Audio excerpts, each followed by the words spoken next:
Hi sir, நான் தான் Ahmed alpha 360 வந்திருக்கேன். என்னோட பிசினஸ் வந்து 2 வீலர் சேல் பண்ணிட்டு இருக்கேன். RX Japan old bikes sale பண்ணிட்டு இருக்கேன். என்னுடைய கஸ்டமர்ஸ்க்கு வந்து நான் ஸ்பேர் பார்ட்ஸும் கொடுத்துட்டு இருக்கேன். என்னோட முக்கியமான கஸ்டமர் ஒருத்தவங்க எனக்கு மொபைல் ஸ்டாண்ட் நல்ல குவாலிட்டியில் வேணும்னு கேட்டிருக்காங்க.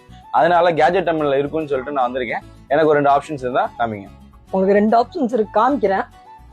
2 மாடல்ல உங்களுக்கு வந்து இது ரீசார்ஜபிள் இல்லாம வரும். லைக் வந்து டைரக்டா நீங்க போட முடியாது, நார்மல் ஸ்டாண்டா நீங்க யூஸ் பண்ணிக்க முடியும். லைக் இந்த மாதிரி ஈஸியா ஃபிக்ஸ் பண்ணிக்க முடியும் பைக்ல. டிராவலிங் பர்பஸ் ரொம்ப யூஸ்ஃபுல்லா இருக்கும். இன்னொன்னு ஃபுல்லி ஸ்டீல்ல வந்துடும், காஸ்டிங் டைப்ல வந்துடும். அதெல்லாம் கொஞ்சம் பில்ட் குவாலிட்டி கொஞ்சம் நல்லா இருக்கும். ஆமா சார், லோக்கல்ல வந்து பிளாஸ்டிக்ஸ் தான் வைக்கிறாங்க, பரவாயில்ல நல்ல குவாலிட்டியா நல்ல ஸ்டீல் மெட்டல்ல கொடுத்துருக்கீங்க. அடுத்த ப்ராடக்ட் பாத்தீங்கன்னா சார்ஜ் போடுற மாதிரி வந்துடும். லைக் USB போட்டு நம்ம டைரக்டா பேட்டரியில கனெக்ட் பண்ணிக்கிற மாதிரி வந்துடும். ஓ ஓகே. இது வந்து ஆக்சுவலா பைக்ல வந்து கனெக்ட் பண்ணிட்டு பேட்டரி பைக்கோட பேட்டரி கனெக்ட் பண்ணிட்டு போடுற மாதிரி இருக்கும். ஓகே, ஃபிக்ஸ் பண்ணிட்டு நீங்க நார்மல் சார்ஜ் பண்ணிக்கிட்டே யூஸ் பண்ணிக்கலாம். இன்னொன்னு வந்து கஸ்டமர் லாங் டிரைவ் போறவங்களுக்கு இது ரொம்ப யூஸ்ஃபுல்லா இருக்கும். ஏன்னா இப்ப வாங்குற பொருள் நிறைய பொருள் சார்ஜ் நிக்க மாட்டேங்குது.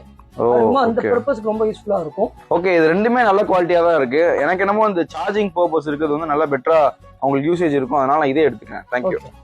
இந்த மாதிரி ப்ராடக்ட் வேணா மேல இருக்க contact number contact order place பண்ணுங்க.